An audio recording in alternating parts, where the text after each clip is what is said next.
Someone's going away on a trip. The traveler is Bobby Watson. He's going out west all by himself to spend his vacation on Uncle Ray's ranch.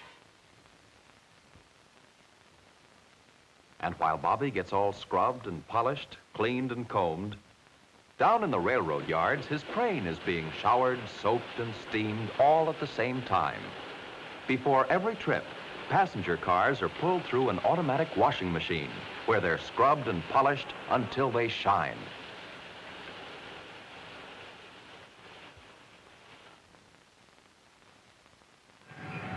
The big diesel-electric locomotives, already cleaned and oiled, wait to be called for work. In another part of the railroad yard, fresh linen and towels are put on the train, and food for the dining cars where the passengers will eat while they ride. The Watsons live in a big city. Just now, Bobby and his father are coming to the station in a taxi. Some passengers arrive on foot, some in cars, and some by bus. The station is a busy place. Many trains come and go in this station. The bulletin board shows what time each train should arrive and leave, and whether it's on time or late. At the baggage counter, people may check their bags and suitcases to be carried in a special baggage car. Mr. Watson prefers to carry Bob's suitcase right onto the train. There are stores and newsstands in this station, too. Bob thinks a magazine may help to pass the many hours on the trip. "Let's go," says Mr. Watson. The sign tells him where to go. Passengers pass through this gate to get to their train.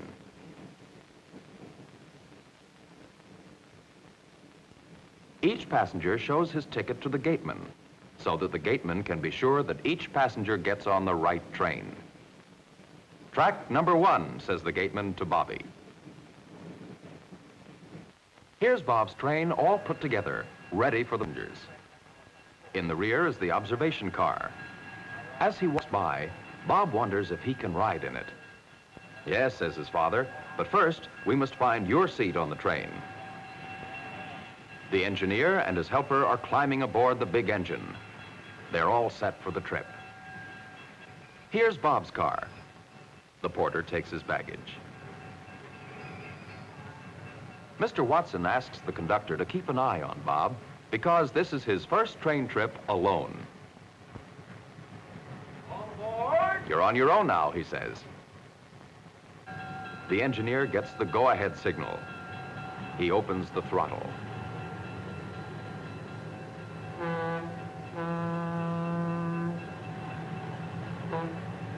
The huge locomotive sets the train in motion, slowly at first.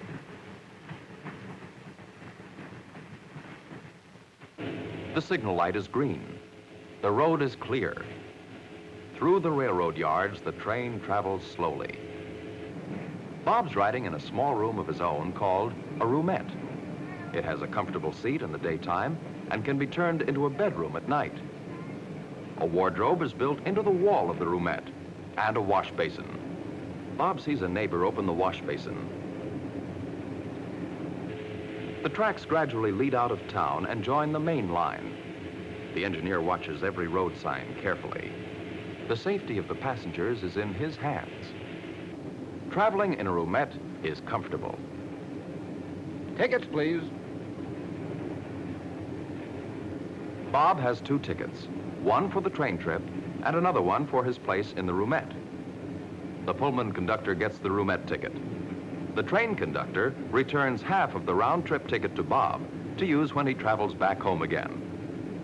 Now Bob can go and explore the train. On his way, Bob first passes through a chair car. Many people like to ride in chair cars like this one, especially for short trips. It costs less and is quite comfortable. The attendant tells Bob that the observation car is 3 cars farther back. On his way, Bob sees the dome car, a car with a roof of glass. Through the glass dome, the passengers can watch the landscape all around them. Here is the observation car. Now Bob understands why it's at the rear end of the train.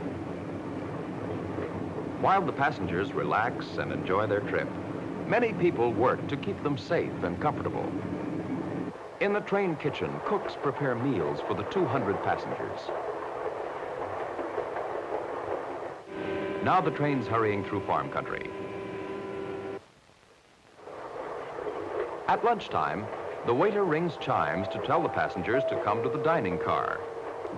In a moving train, waiters have to learn to keep good balance when serving food.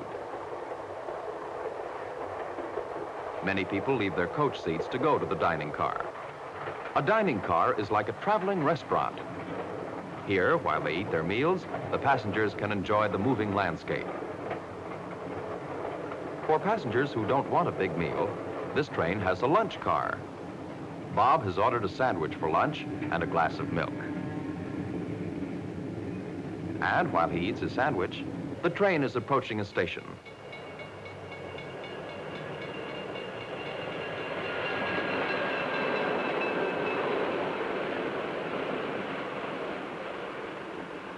It's just a small one, but it's important for the train crew because here, the engineer and his helper are leaving the train and a new crew takes over.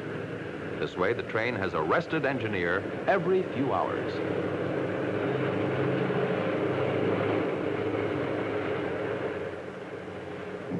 Say, look who's here. This is Clyde. Bob has company. Now the boys can watch the landscape together.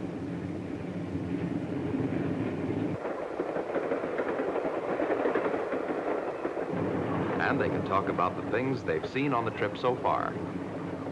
Bob tells Clyde about the ranch he's going to visit. After a while, they decide to go to the observation car where they can play checkers. In good company, the afternoon passes quickly. The boys don't even notice that the sun is gradually setting. It's already bedtime for small children. This room is larger than Bobby's and is called a bedroom. Already the evening meals are being served.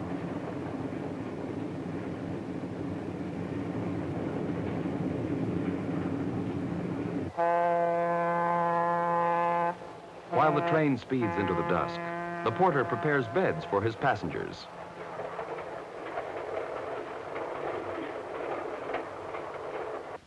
The shadows grow longer, and the countryside darkens.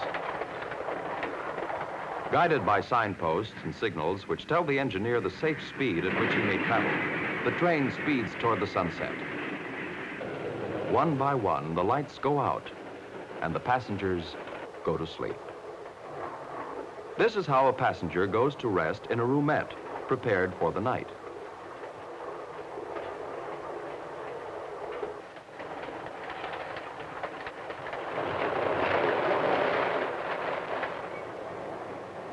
Now it's morning again. Uncle Ray's ranch is just across the mountain range, but the train won't have to climb over it. The tracks are cut into the sides of the mountain. And sometimes the train goes through the mountain itself, through a tunnel. Or it rushes across rugged country, over bridges and trestles.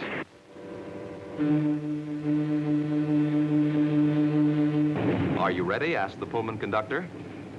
Bob will get off at a small station where the train stops only for a moment, but he's all packed and ready.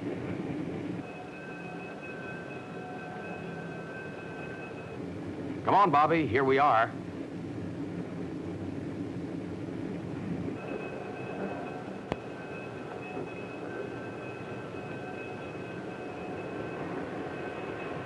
The porter carries a step for passengers so that they can get off the high cars easily. And as he had promised Mr. Watson, the Pullman conductor sees Bobby off the train. Here's Uncle Ray shouting, "Hi there, cowboy." The long ride is over.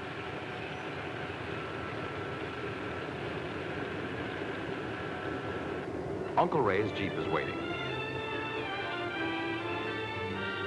The train starts off again, and off goes Bob to the ranch, to new adventures with cowboys and horses. But the train goes on across more mountains, more valleys, across desert country until it reaches its destination, California.